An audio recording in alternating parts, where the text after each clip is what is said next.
Buenas noches, bienvenidos a un programa más de Zona Deportiva. Soy Marleni Alvarado. Bienvenidos este día domingo 29 de mayo y en esta noche nos acompaña el comentarista deportivo don Orlando Canjura Urrutia, quien lleva 35 años de trayectoria como comentarista. Don Orlando es conocido como catedrático del fútbol. Don Orlando, muy buenas noches. Gracias por habernos aceptado la invitación. Buenas noches, Marleni. ¿Qué tal, amigos? Un placer saludarles desde esta interesante iniciativa, cómo han cambiado los tiempos de aquella época en que yo me inicié, que había que andar jalando cables y todo eso. Hoy ya todo es inalámbrico y digital. Pues diré que ostentoso ese sobrenombre, ¿verdad?, de catedrático. Cuéntenos cómo fue que le pusieron eso. ¿Quién fue la persona? Mire, realmente hay un amigo muy particular, Will Hurtado, que en las conversaciones, él metido en el deporte, en el fútbol fundamentalmente, él me decía, el catedrático de la semántica. Y después eso lo oyeron otros amigos míos, de tal manera que vino Ángel Orlando, el pibe Ochoa, un locutor, comentarista de amplia dotes, quien empezó a llamarme de esa manera, ¿no? Y bueno, por ahí se vino haciendo muy amplio, y tanto así que en un reportaje que me hizo el licenciado Manuel Cañadas, pues me identificaba de esa manera, Marlene. Ahí estábamos viendo un reportaje que le habían hecho donde así exactamente le llamaban, el catedrático del deporte.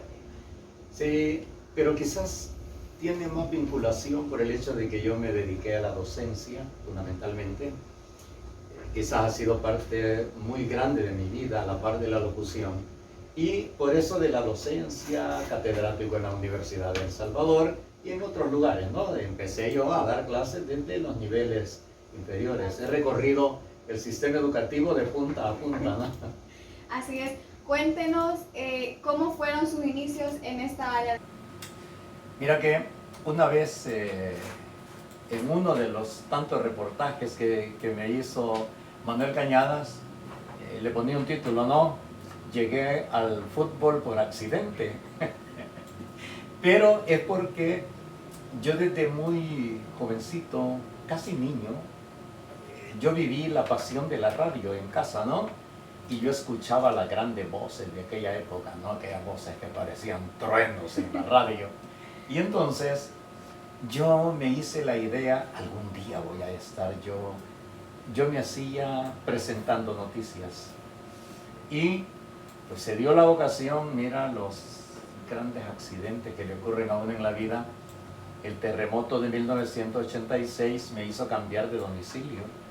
Y allí conocí a Carlos Antonio, conocido en el ambiente deportivo como el Cacho Campos Jiménez. Y yo le comenté mis inquietudes de hacer radio. Yo ya era una persona ligeramente madura, ¿no? Ya prácticamente frisando los 30 años, ¿verdad? Y algo. Pero yo, desde la primaria, tuve maestras que me enseñaron, o trataron de enseñarme, no digo que lo aprendí, ¿no?, a declamar. Entonces yo desde muy niño, yo tuve contacto con el micrófono, de tal manera que cuando a mí se me dio la oportunidad ya mayor de tomar el micrófono ya por primera ocasión, y el primer día Carlos Campos Jiménez me pone el micrófono a mí en la mano, yo lo acompañaba. Ven, me dijo, vamos a ir, te vas conmigo, vamos a ir a un partido de fútbol. Y allí en el Estadio Las Delicias, por primera ocasión, salió mi voz al aire. Con tanta suerte, eso era en Radio Cadena Libertad, ya desapareció. Y Ángel Orlando, el pibe Ochoa, era el director. Y entonces cuando llegamos al Estadio Cuscatlán, le dijo, mira Cacho, le dijo, Carlos Campos, ¿y quién era el que andaba contigo? ¿A quién habías puesto? Él le dijo. Y entonces, mire, me dijo, no se oye mal. Se dio a conocer en ese. En ese momento él me dice, pero me dice, hay que aprender cosas. Y así fue como yo di mis primeros pasos directamente en la locución. También habían en los reportajes desde muy pequeño, usted le pedía a sus profesores ser el maestro de ceremonia. Bueno, mira, ni tanto que lo pedía, ¿no? Que al ver que yo dirigía la oración a la bandera en los desfiles del 15 de septiembre, ya en la plaza de Tonacatepeque, en el parque, y en los eventos que se dan en las instituciones. Usted, Marlene, con seguridad ha estado en eso. De repente a uno lo ponen a dirigir los eventos.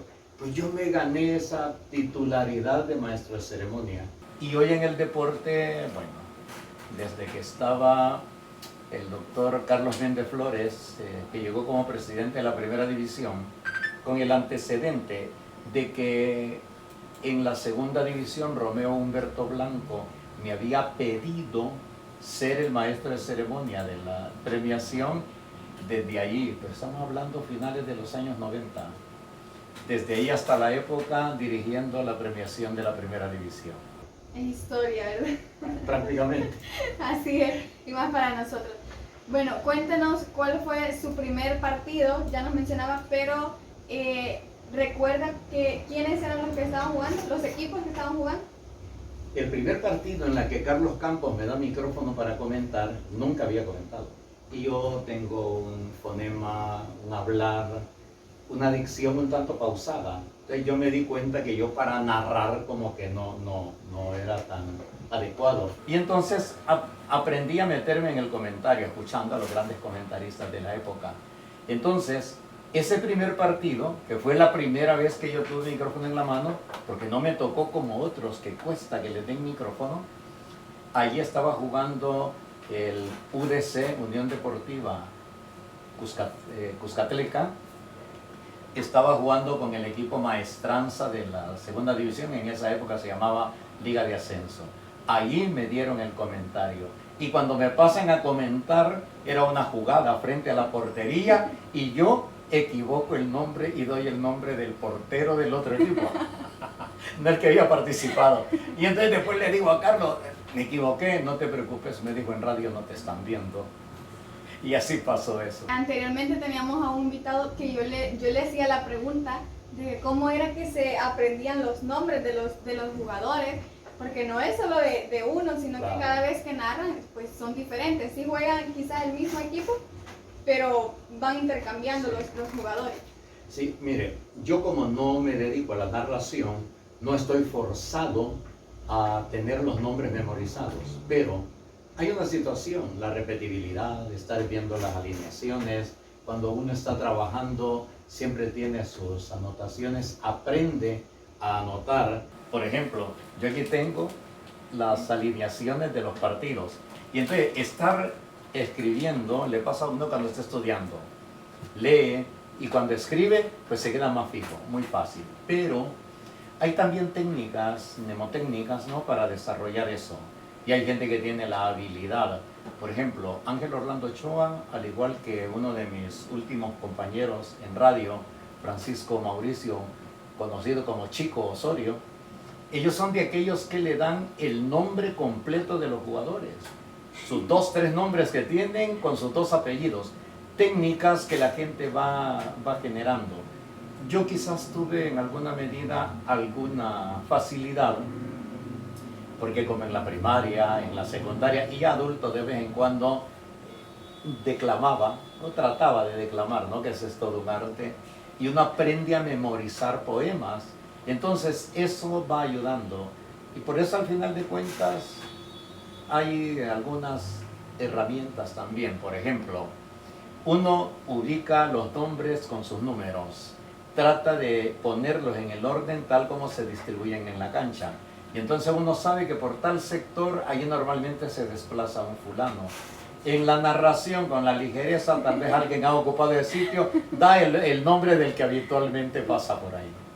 Así es, mejor, yo creo que para ir iniciando, creo que mejor me guiara por el número, nada más. El número 12, el número 3, para más fácil, digo yo, para ir comenzando. Así era como se narraba en los orígenes de la radio.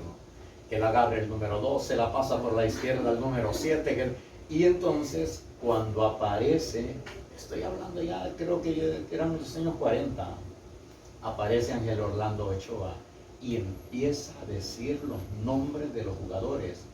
A los narradores de la época no les simpatizó mucho, pero él prácticamente genera eso. Al final de cuentas, ya hoy esa metralla de nombre, ¿verdad?, en cada partido se nota pues muy continuamente. Así es. Y su relación con el deporte lo ha llevado a ser comentarista de radio también a nivel internacional. Sí, fíjese que he tenido la bendición de Dios, ¿no?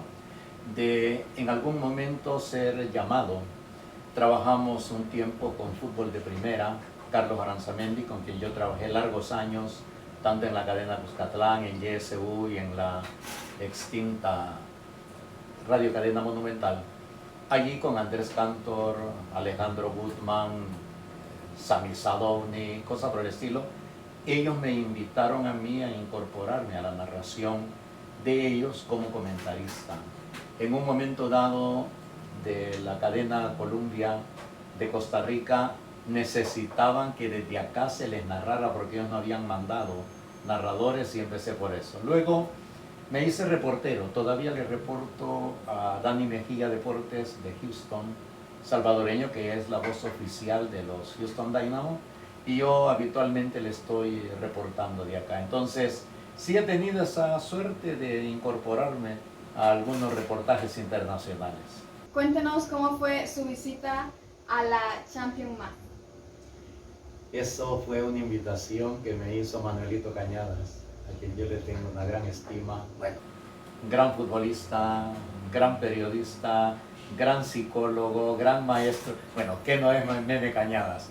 Y entonces ellos patrocinaban esa Champions Más, que era por el periódico del nombre, no más. Y entonces ahí fue donde yo empecé a ser habitual también conductor de la premiación en ese torneo. Donde fue también maestro de ceremonia del evento. Por supuesto, por supuesto. En sus 35 años de trayectoria, ¿qué mejora ha visto en el deporte en general? En términos generales, algunas veces uno ya mayor, porque yo ya soy de los elementos que tienen que ir dejando el espacio, pero ya mayor, algunas veces uno se resiste a reconocer que nunca tiempos pasados fueron mejores. Eso es un axioma bastante grande. ¿Y por qué digo esto? La tecnología cambió enormemente. Hoy es tan fácil con un dispositivo móvil sacar adelante una transmisión. Antes había que andar con la consola que tiene Dimas trasladándola de un estadio a otro, ¿no? No se podían hacer transmisiones en directo, no existía la comunicación inalámbrica. Todo eso lo hace fácil. Había que andar con una tremenda cámara para sacar las imágenes. Hoy basta un móvil, ¿verdad?, para hacerlo. Los tiempos han cambiado, la tecnología ha avanzado, pero yo siento algo muy terrible. Y esto sí lo digo ya como maestro. Yo mejoraría el aprendizaje del idioma en primera instancia. Se atropella tanto el idioma. En términos de comunicaciones, yo retomaría nuevamente la formación de los diferentes tipos de comunicación, la comunicación oral, la comunicación gestual, que se pierde. Hoy escucha uno tanta transmisión en radio, en televisión, donde se hacen las cosas sin técnica.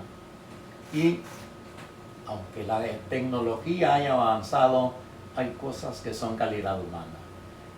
Si yo como comunicador no reconozco la importancia de la gramática, la semántica y todas sus ciencias auxiliares, la ortografía, la lexicología, todo ese tipo de cosas, voy a tener una comunicación muy pobre.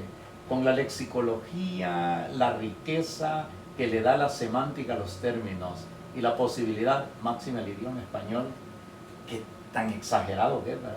Son miles y miles y miles de palabras, pero si no se reconocen eso, por ejemplo, a mí me da tristeza observar cómo la gente comunicándose tiene que estarse apoyando en muletillas.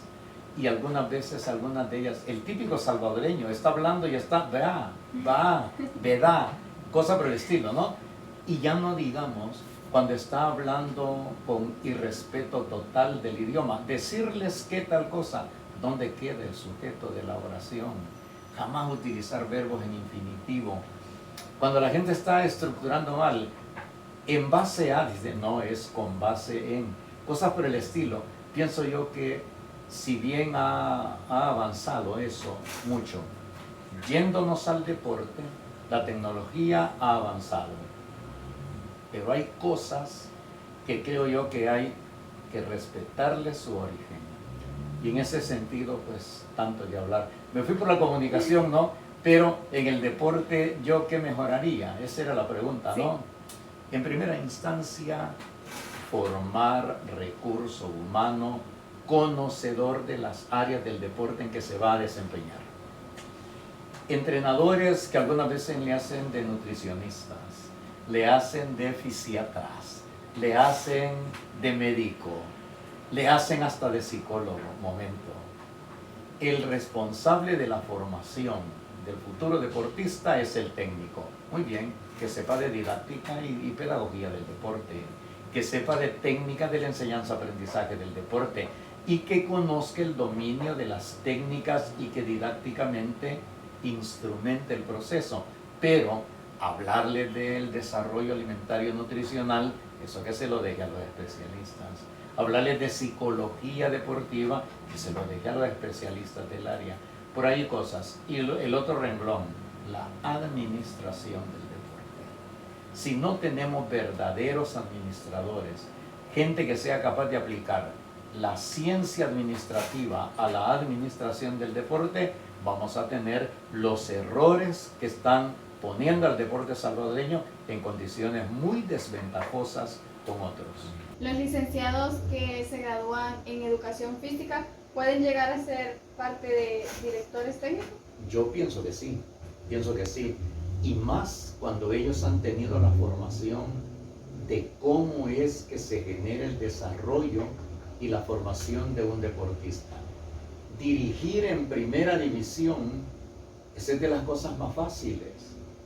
¿Por qué? Porque solo va a dedicarse a la parte estratégica, que es preparar con anticipación el evento, y a la parte táctica, cómo mover las piezas. ¿Por qué? Porque la formación del futbolista viene de abajo. Y ahí es donde los profesionales de la educación física y el deporte, cuando se especializan en una disciplina, saben cómo, a qué edad se recibe al niño, en qué momento se gradúan sus procesos de desarrollo y diferenciar el deporte de formación, que es el inicial, con el deporte de desarrollo, que es la etapa última, para mandarlo a la competencia superior. Allí es donde el trabajo es de especialistas en formación y desarrollo. Lo demás es táctica. Por eso dar clases en una universidad es lo más fácil que hay. ¿Por qué razón? Porque en la universidad ya no está preocupado en que el muchacho aprenda a desarrollar la construcción del conocimiento. Ya pasó toda la fundamentación. Allá en la universidad usted debe ser dominador en profundidad del área de conocimiento para desarrollar técnicas de su entendimiento. Pero enseñarle al niño a leer y escribir es como enseñarle al futbolista los momentos, los gestos deportivos mínimos para la conducción, para la recepción, para ceder el balón con inteligencia, para saber desplazarse en los espacios. Ya, ese tipo de cosas son complicadas de enseñar. No cualquiera puede enseñar a leer y escribir. En su opinión, ¿cuál ha sido la mejor temporada que le ha tocado ver de la selección?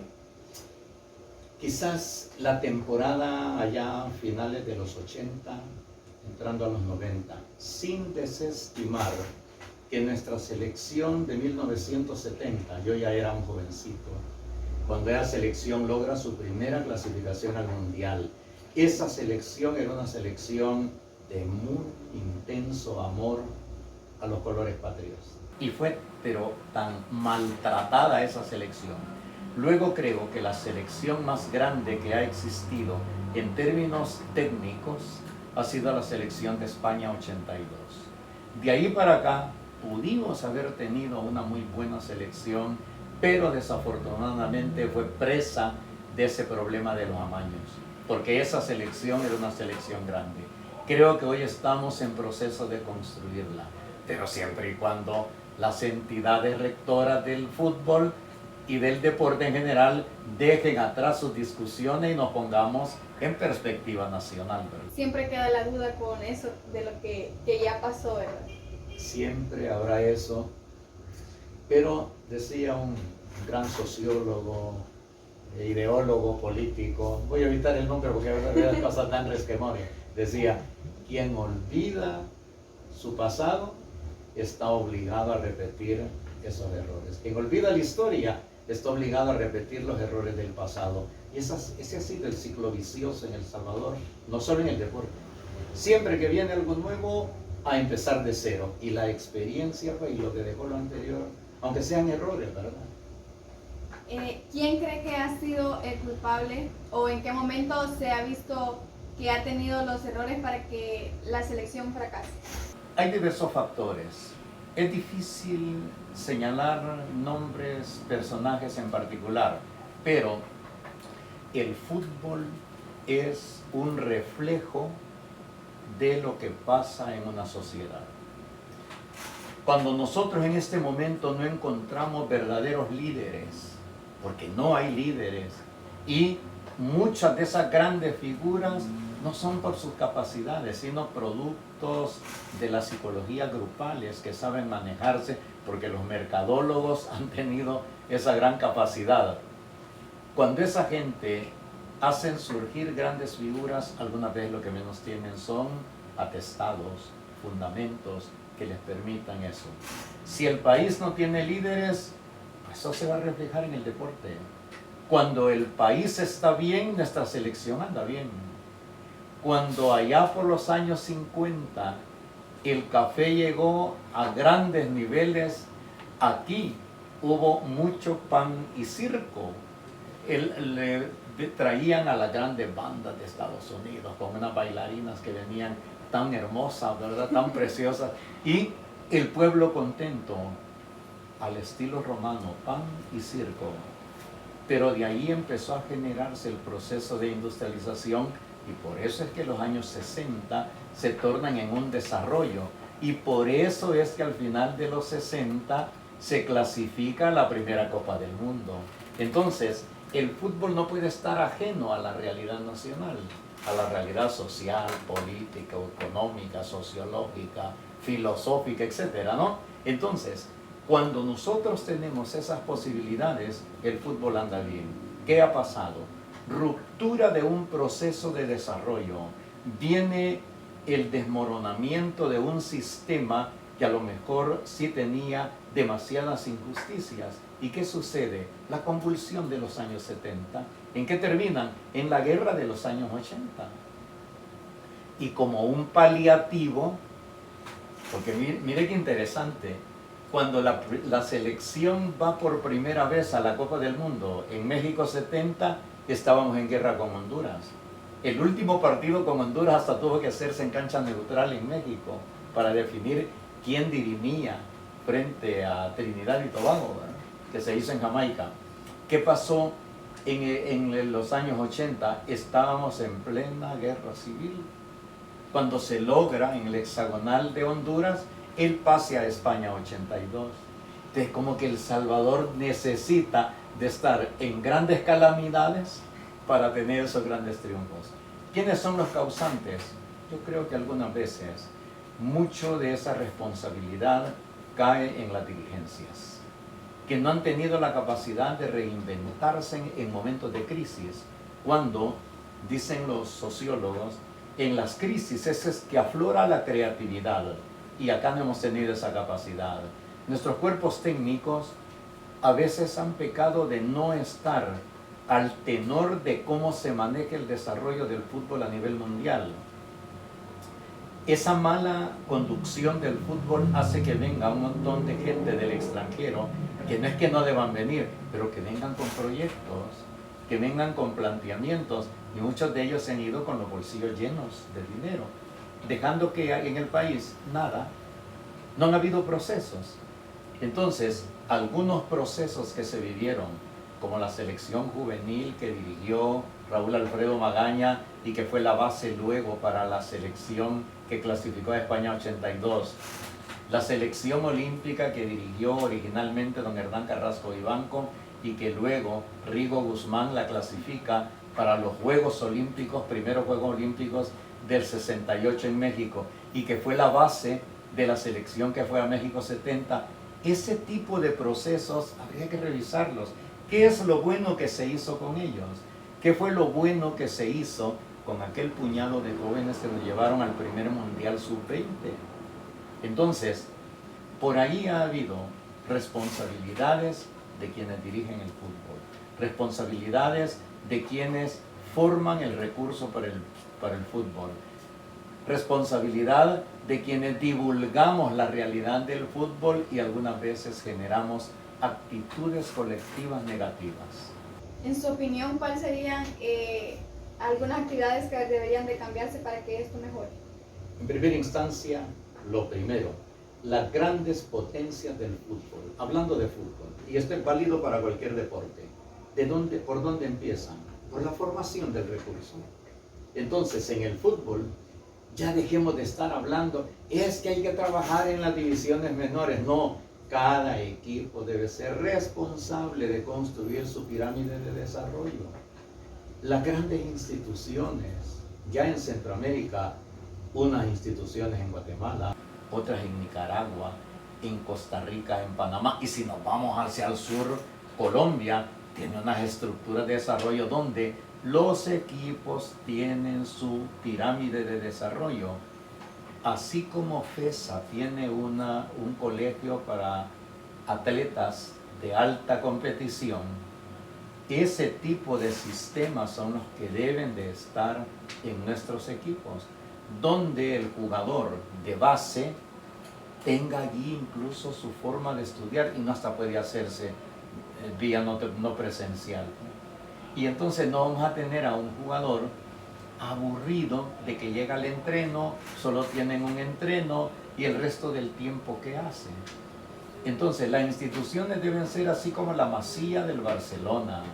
Y yo digo, algunos dicen, pero es que eso es imposible. Aquí lo ha demostrado FESA, es capaz de hacerlo, ¿no? La Fundación Educando Salvadoreño. El proceso de formación del jugador, aunado con el fútbol, lo demostró Asociación Deportiva del Tránsito del licenciado Héctor Palomo Sol. Formó grandes futbolistas y formó grandes profesionales. Entonces es posible hacerlo. Él no tuvo un colegio, pero sí consiguió becas. La universidad donde usted estudia, la Universidad Tecnológica, esa universidad le daba becas a los estudiantes de ADET para que estudiaran ahí en la universidad. Para hablar de un sistema, tenían convenio con el Colegio Denver, por ejemplo, con el Colegio San Francisco, y así sucesivamente. Entonces, ¿qué falta? Capacidad de gestión, Marlene. ¿Cuál es su opinión acerca de la participación que están teniendo los equipos femeninos en el fútbol? Anda muy bien, ha mejorado. Yo vi eso desde el momento en que solo era puro entusiasmo. Luego, cuando venían las elecciones, que había que ir a competir porque FIFA obligaba, ¿a quién agarraban? Recuerda usted, con seguridad usted vio competir gente de su nivel en el tercer ciclo bachillerato, que era el famoso colegio aquel reverendo Juan Bueno. Sí. Esa era la base de la selección porque no había desarrollo. Hoy los equipos ya tienen su equipo femenino. Se ha perdido el sub-17, ¿verdad? Pero las escuelas bilingües son buen aporte, el fútbol femenino va en desarrollo, pero esas son las que se llaman ligas especiales. Fútbol femenino, fútbol sala, fútbol playa, ellos deben integrar verdaderas ligas, así como la liga del fútbol, que tiene desde las alfas, los niveles infantiles, juveniles, hasta llegar al profesional, segunda, que diga tercera, segunda y primera divisiones. Eso falta estructurarlo. Si eso no se organiza, no vamos a dejar de ser una recolección de gente que quiere, algunas chicas que en sus escuelas están practicando fútbol, y no va a pasar de eso, no vamos a tener un ambiente. Cuando nosotros vemos por la televisión la Liga Mexicana femenina, vemos una calidad de competencia enorme, pero eso no se logra de la noche a la mañana. Entraron al proceso. El fútbol tiene dos grandes etapas. El fútbol de formación o inicial, de 6, 7 años hasta menos de 8. El fútbol de desarrollo, de los 6, 7 hasta menos de 12. De los 12 hasta los 16, menos de 17, ese es el fútbol de desarrollo. Cuando salen de allí, y eso es lo que se procesa en las asociaciones, o debería, en las ADFA, ¿verdad? Las asociaciones departamentales de fútbol aficionado. Cuando salen de allí es que van a dar el salto de calidad hacia el fútbol profesional. Por eso la primera competencia de FIFA es el nivel sub-17. ¿Qué considera que le hace falta a los equipos para ser más competitivos? Hablábamos antes del programa con Dimas y les decía yo, ¿cuántos equipos nuestros tienen escenario o infraestructura propia?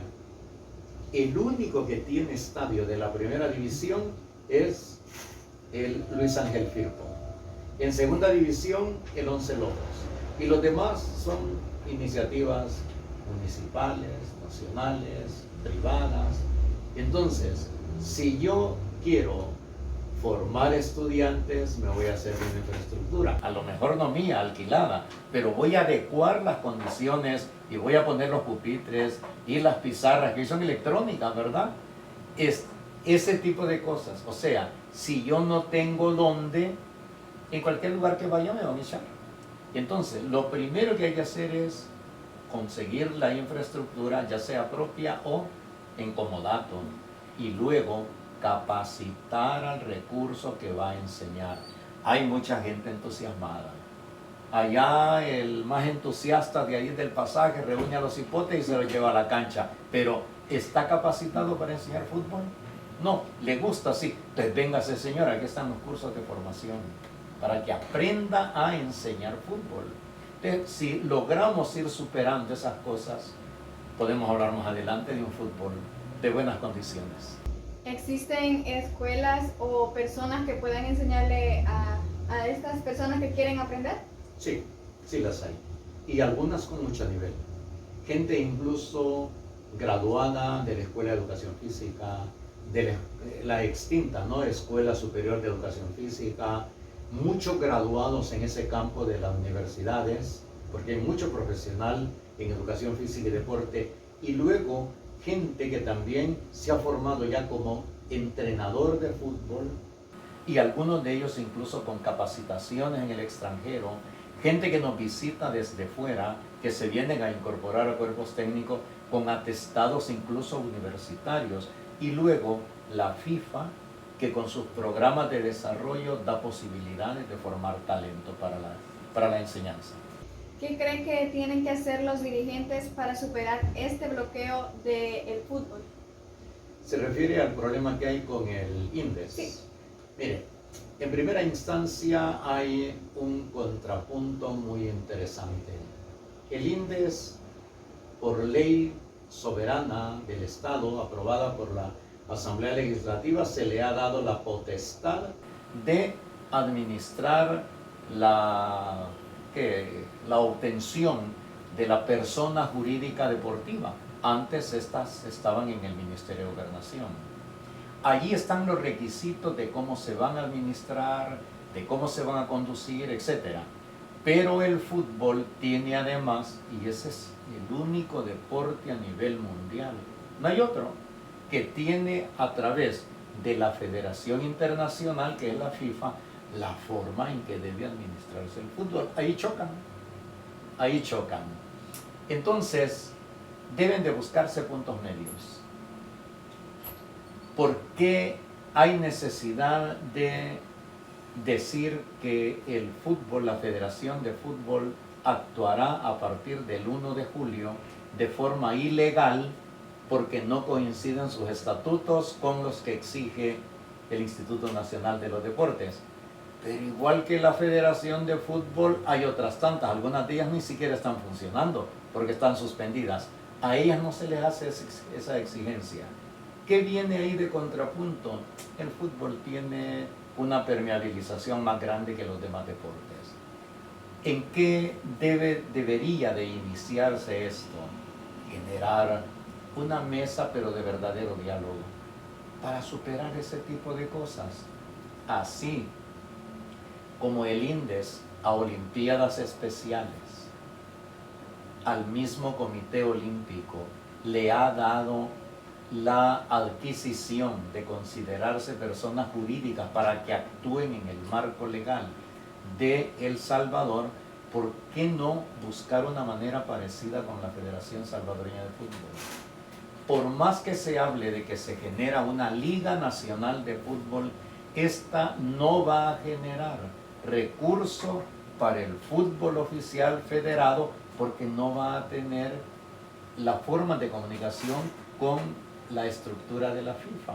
Entonces, mire, hay una serie de cosas que, como se dice, hablando se entiende la gente. ¿Por qué no tratar de buscar los puntos comunes y buscar aquello que vaya, pero con un pensamiento de beneficio para el país? En la época dorada del fútbol estuvieron Salvador Mariona, Raúl Magaña, Jorge el Mágico González y Ramírez. ¿Qué considera que se debe de hacer para llegar al rendimiento que ellos daban en ese tiempo? Mire, las comparaciones algunas veces hay que situarlas, por ejemplo, de manera diferente. Cuando me habla usted de Pipo Rodríguez, de Chamba Mariona, del Ruso Quintanilla, de la Burra Rivas, de Raúl Magaña, del Calero Suárez, estamos hablando del fútbol de los años 60 que permitió ir al Mundial del 70. Estos venían de aquel fútbol que la gente dio en llamar el fútbol de la época romántica, la época de los tríos. Yo creo que usted no los habrá escuchado. No. Le invito a que escuche a los Panchos o los Tres Caballeros y se va a dar cuenta de música romántica tan hermosa. Y ese fútbol romántico que era amor a la camisa. Y a quienes la generación de Jorge Mágico González, donde está Baltasar Ramírez, el Pelé Zapata, ¿no? Donde está, ¿qué le dijera? Ramón Alfredo Pacuala, ese tipo de gente, ¿no? Carlos Imacasa Recinos, así gente, pero desde Ricardo Guevara Mora como portero. Esos son los que luego, casi una década después, en el 82, nos llevan a la segunda Copa del Mundo. Una selección de enormes proporciones. Bueno, prueba de ello. Jorge González, y al igual que Norberto el Pajarito Hueso, se quedan jugando en España. Jaime La Chelona Rodríguez se va a jugar a Alemania y cosas por el estilo.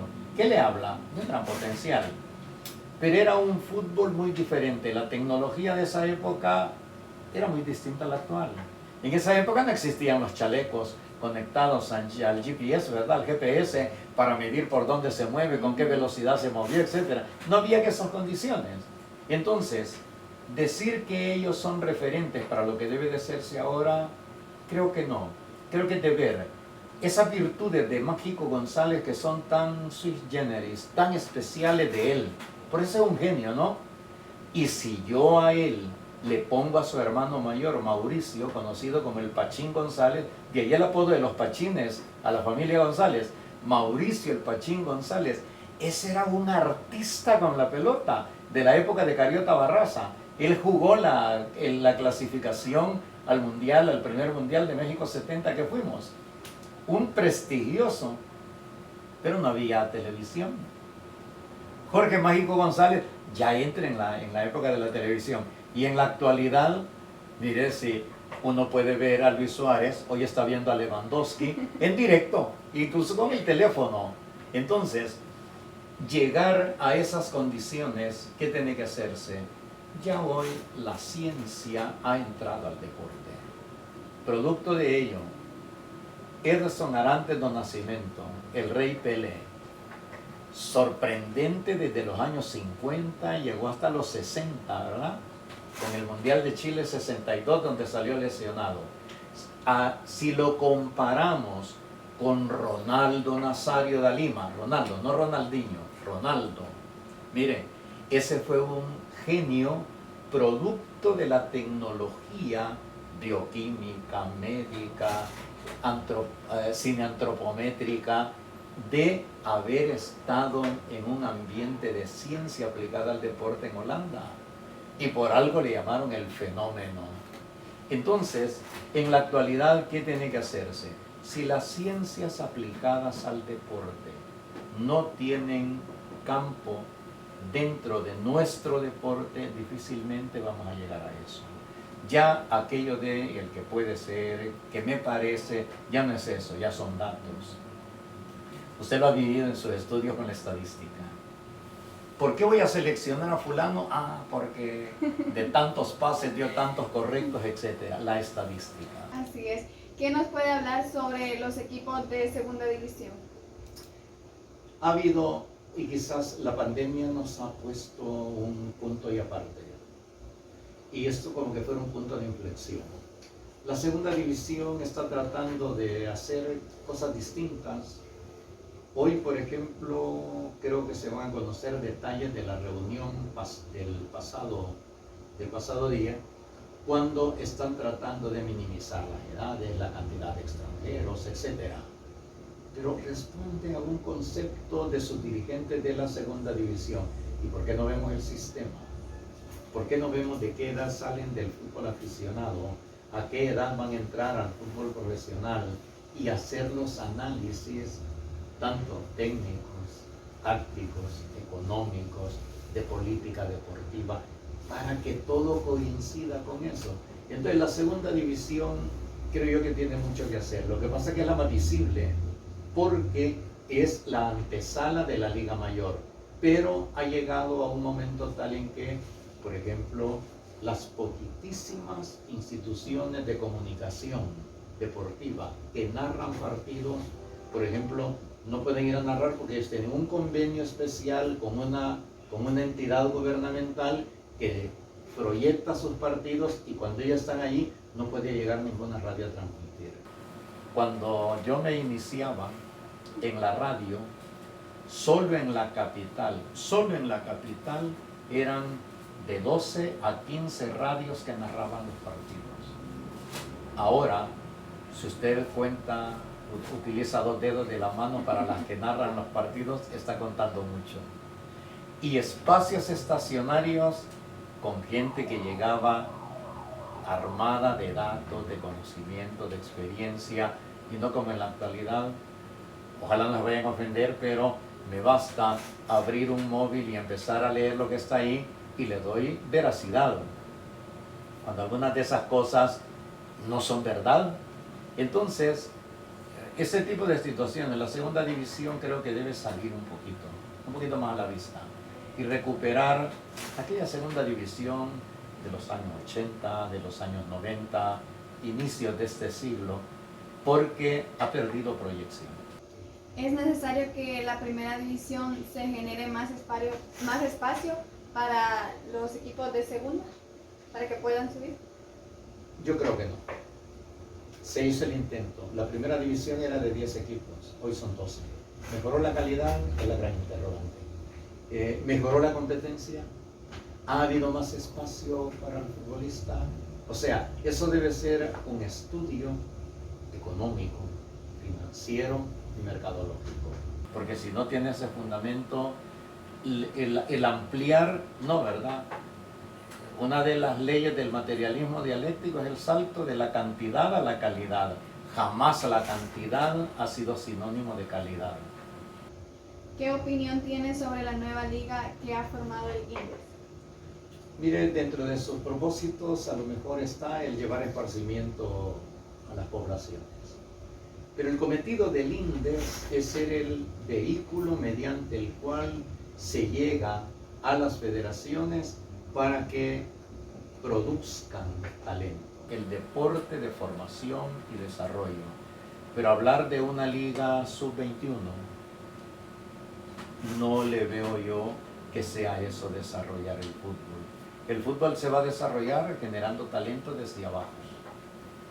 Cuando usted llega a la universidad, lo que no aprendió de álgebra le va a costar superarlo, van a hacer esfuerzos grandes, porque eso debe haberlo aprendido en el séptimo, octavo, noveno grado, y cuando llegó al bachillerato sintió las deficiencias. Ahora ya como profesional, si es de aquellos profesionales que le aturran la cara a los deberes del niño porque no le pueden enseñar aritmética, geometría y álgebra, pues lo mismo va a pasar.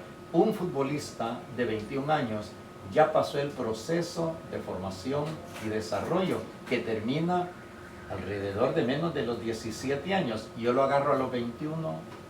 Yo creo que hay que revisar eso. Yo no soy enemigo de la Liga Nacional del Fútbol que están propiciando ellos, pero yo diría, hay que revisar los objetivos estatutarios del INDES, hay que revisar qué objetivos pretenden alcanzar y tampoco, yo no digo que no hay talento natural, talento virgen, lo hay, pero a una persona que no ha recibido formación en técnica, en táctica y estrategia, difícilmente allá arriba le va a entender.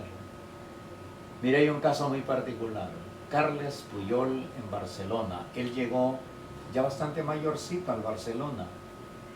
Él no estuvo al nivel de Pep Guardiola, pues. Estos fueron parte del proceso. Fue grande, claro que fue grande, hasta capitán. Pero sus topes, sus límites, sus techos eran muy bajos comparados con aquellos que tuvieron todo el proceso. ¿Que hay que darle espacio? Por supuesto, por supuesto. Aquí hay un caso muy particular.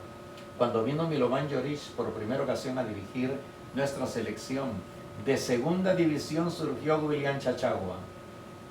Y todos extrañando, ¿y por qué lleva un jugador de segunda a la selección mayor? Y fue figura, figura. Con todas sus limitaciones, pero fue grande. De allí salió directo para ser contratado en Alianza y fue figura de la Alianza. Y don Orlando, sobre la selección de playa, ¿qué nos podría comentar de eso?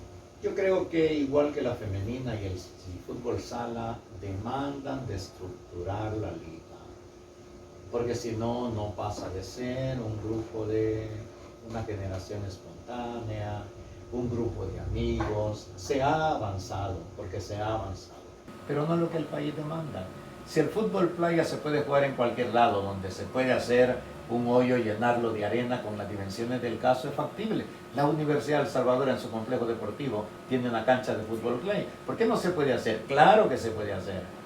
Pero aquellos que están a la orilla del mar, a ellos se les facilita. A la orilla de los lagos, ¿verdad? Entonces, ¿por qué no potenciar una liga donde las alcaldías de la zona costera y otros del interior que quieran entrarle, hacer la formación de la liga con sus edades, con sus procesos de formación y de competencia? ¿A qué se dedica don Orlando aparte de ser comentarista?